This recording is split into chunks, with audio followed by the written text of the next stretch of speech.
सर्वाणि भूतानि एतद्योनिनि, सब प्राणियों का यह उद्गम है।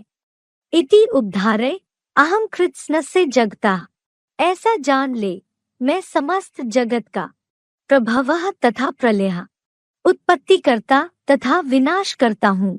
सर्वाणि भूतानि एतद्योनिनि इति उद्धारे अहम कृत्स्नस्य जगता प्रभवः तथा प्रलयः।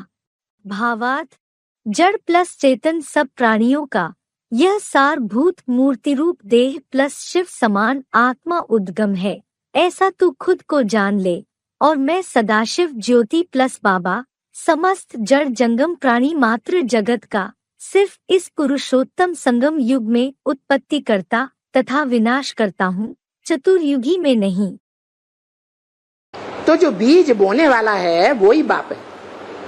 ऐसे ही इस मनुष्य सृष्टि में मनुष्य सृष्टि का बाप कौन है, जिससे ये सारी मनुष्य सृष्टि निकलती है और महामृत्यु के टाइम पर सारी सृष्टि उसमें समा जाती है। झाड़ के चित्र के ऊपर बैठा हुआ है।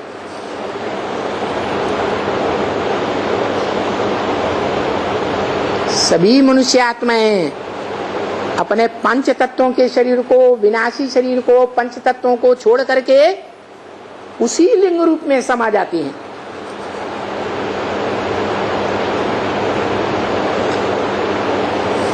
जो विनाश के काल पर आकर्षण करते हुए दिखाया गया है, उसी से सारी सृष्टि निकलती है और कल्प के अंत में उसी में सारी सृष्टि समा जाती है। तो देखो, बाप की नजर एक बच्चे पर जाती है। जो सबसे जास्ती बाप को याद करने का पुरुषार्थी है, वो बच्चा बाप का सबसे जास्ती संग का रंग ले सकता है। क्यों? वो ही संग का रंग सबसे जास्ती क्यों ले सकता है और क्यों नहीं ले सकते? अरे जल्दी बोलो। संस्कार है, संस्कार है, संस्कार है।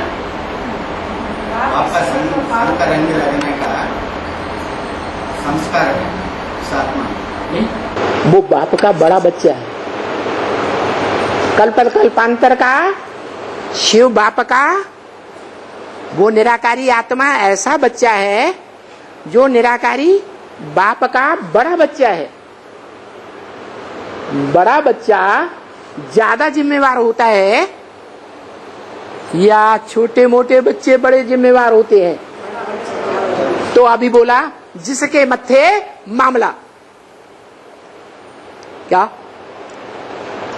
नई दुनिया की स्थापना का और पुरानी दुनिया के विनाश का मामला किसके मत्थे मड़ा हुआ है? ब्रह्मा के मत्थे मौजूद है?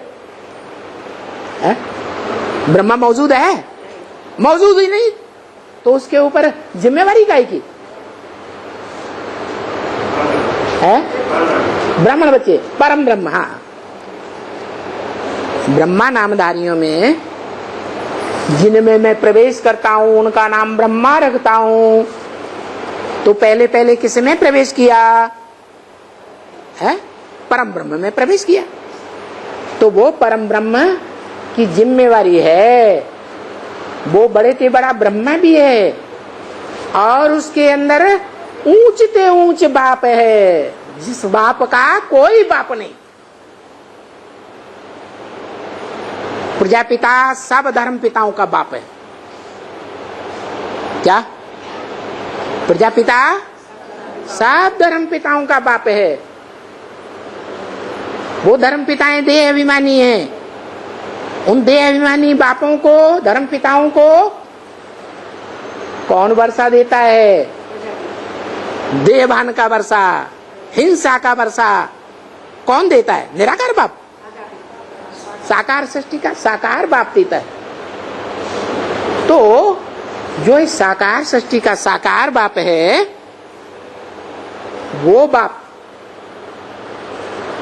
उसकी जिम्मेवारी है।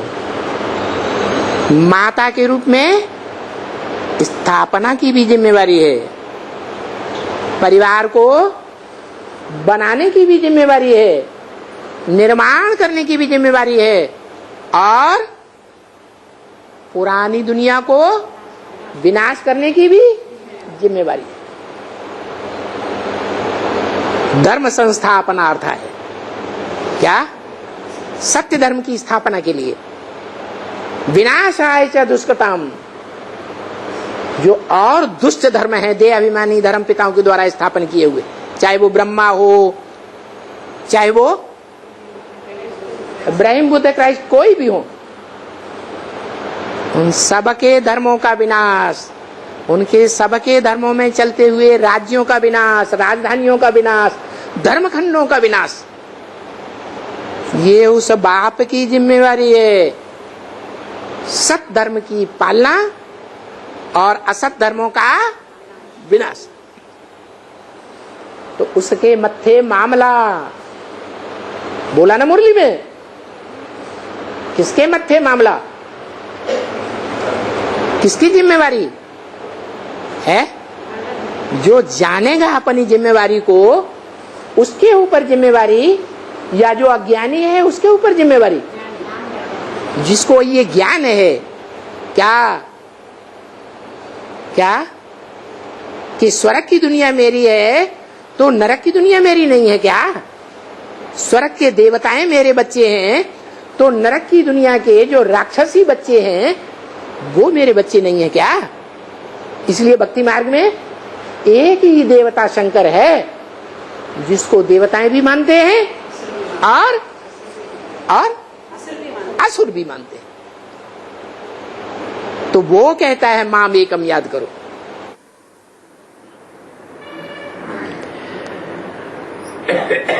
ये माता पिता भी हैं दूर देश के रहने वाले,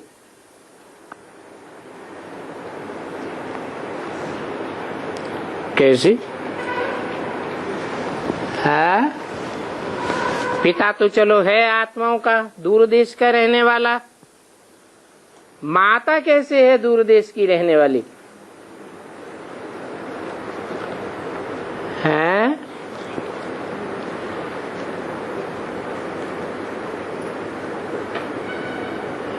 इस षष्ठी में आत्माएं पार्ट बजाने के लिए आती हैं, तो कहां से आती हैं? परमधाम से आती हैं। ये तो बेहद की बात है। और हद में जब बच्चे जन्म लेते हैं तो कहां से जन्म लेते हैं? हैं? माता के गर्भ से जन्म लेते हैं।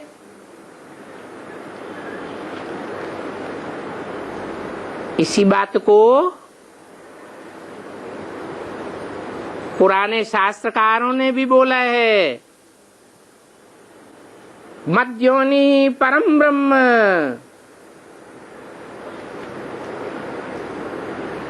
जहां से जन्म लिया जाता है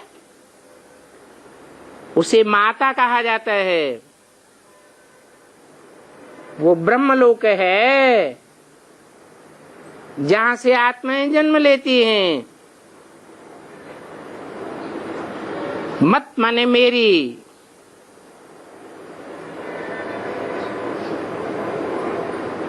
मैं उस माता में गर्भ डालता हूं, ज्ञान का बीज डालता हूं। मैं माने कौन? परमपिता परमात्मा शिव। किसमें बीज डालते हैं? परम धाम में बीज डालते हैं क्या? नहीं, वो तो एक जड़त्वमयी तत्व है। परंतु जब परम पिता परमात्मा इस सृष्टि पर आते हैं तो जिस तन में ज्ञान का बीज डालते हैं वो तन ही परम ब्रह्म है। जो शास्त्रों में भी प्रसिद्ध है।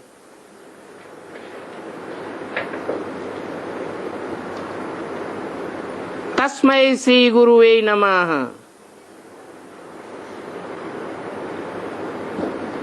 किसको नमः? गुरुर्ब्रह्मा गुरुर्विष्णु गुरुर्देवो महेश्वरः गुरु साक्षात् परम ब्रह्म।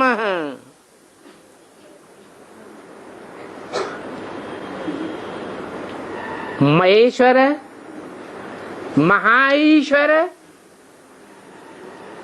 महान ते महान शासन करता, शासन करने वाली आत्माओं में सबसे श्रेष्ठ जो महेश्वर कहा जाता है वो साक्षात नहीं है, वो शिव साकार नहीं है। साकार कौन है? गुरु साक्षात परम ब्रह्म। वो साकार है गुरु, परम ब्रह्म है, अर्थात और भी ब्रह्म है नंबरवार। कोई नीची कोटि के, कोई ये सबसे ऊंची कोटि का नाम दिया है परम ब्रह्म, परे ते परे। जो नीची कोटि के ब्रह्मा हैं उनसे परे है, तो वो कौन है? ब्रह्मा एक का नाम है या अनेकों के नाम है? ब्रह्मा तो अनेकों के नाम है, माताएं अनेक होती हैं और बाप तो एक ही होता है। तो वो परम ब्रह्म कौन है? शिव तो बाप है, बीज डालने वाला, ज्ञान का बीज डालता है, परंतु पहले पहले डालता किसमें है? प्रजापिता ब्रह्मा। वो पहला प्रकृति का पुतला हो गया। जिस प्रकृति के पुतले में अवस्थम्य ऐसे बोला है, उसको आधीन करके मैं आता हूं। उस शरीर रूपी रथ को कैसे आता हूं? आधीन करके आता हूं। तो माता भी है और पिता भी है एक ही। एक है या दो हैं? पर्सनालिटी एक ही है। याद में बैठा है तो अधूरा है या संपूर्ण है? अधूरा है? पर ब्रह्म कौन है त्रिमूर्ति में? है?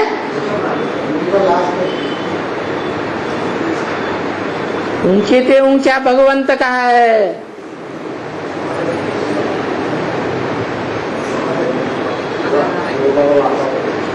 उसके दुनिया में सबसे जास्ती मंदिर बनते हैं, उसकी सबसे जास्ती खुदाइयों में मूर्तियां मिली हैं। है? हाँ, शिवलिंग। उस शिवलिंग में जो त्रिमूर्ति के साथ दिखाया है, उसमें जो लिंग है वो बड़ा रूप है या छोटा रूप है? तो साकार हुआ या निराकार? साकार। और साकार जो रूप हुआ उसे अव्यक्त कहेंगे या व्यक्त?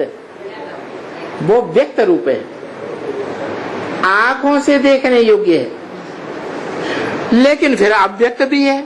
इसलिए गीता में बोला है अव्यक्त मूर्ति ना।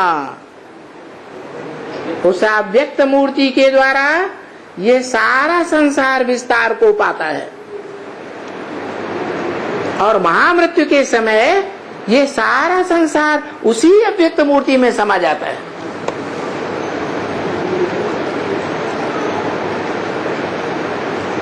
समाएगा तो तब जब उसे याद में रहेगा।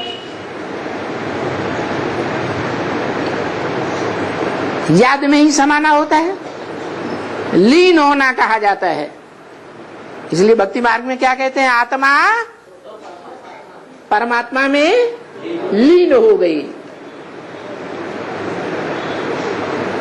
क्योंकि वो परमात्मा टाइटलधारी परम आत्मा, आत्माओं के बीच में बड़ा हीरो पार्ट धारण करने वाला वो आदेश देता है, मन मना भव, मेरे मन में समा जा। तो बताया जो सबका बाप है, तो जो बड़े बच्चे हो जाते हैं वो जानते हैं कि माँ जन्म तो देती है, जन्म देती है, लेकिन जब माँ के पेट में भी बच्चा देने वाला कोई और है या अपने आप से ये करती है? कोई और है जन्मदाता, वो ही बात। ऐसे ही यह हद में है तो बेहद में क्या सारी शक्ति जिसकी रचना है एक रचयिता बाप,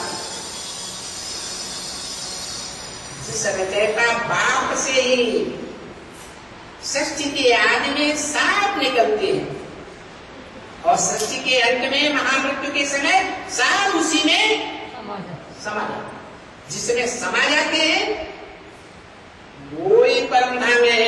जिसके लिए कहा तुम बच्चे परम धाम को कहाँ उतार लेंगे, इस सृष्टि पर उतार, जिसके लिए मुरली में बोला है। और बच्चे मुरली को पढ़ते हैं, तो मुरली में बोला है अपने घर को याद करो, परम धाम को, स्वर्ग को याद करो, शिव बाप को याद करो, शिव बाबा को। अब एक को याद करें या तीन को याद करें?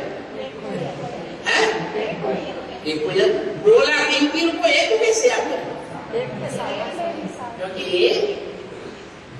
शीतल में वो सुप्रीम सोल आता है, वो ही हमारा स्वर्ग है। क्या वो मिल गया तो चाहती बाल ब्रह्म परमेश्वर की, वो मिल गया तो और क्या चाहिए? इससे ऊंची प्राप्ति जीवन मुक्ति की और कोई हो नहीं। जिनको वो मिल जाता है उनको इसी जीवन में संगम युग में स्वर्ग से भी ऊंची प्राप्ति हो जाती है।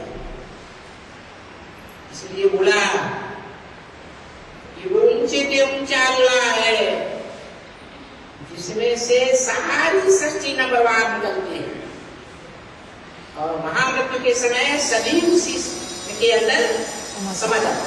जो सत्य रूपी वृक्ष के ऊपर बैठा हुआ दिखाया गया है साक्षात्कार, कौन है? शंकर का संपन्न हो, परम ब्रह्म, नग्न हो या बिच्छू चिन्हन वाला है? कौन सा रूप? बिच्छू चिन्हन में जकड़े हुए हैं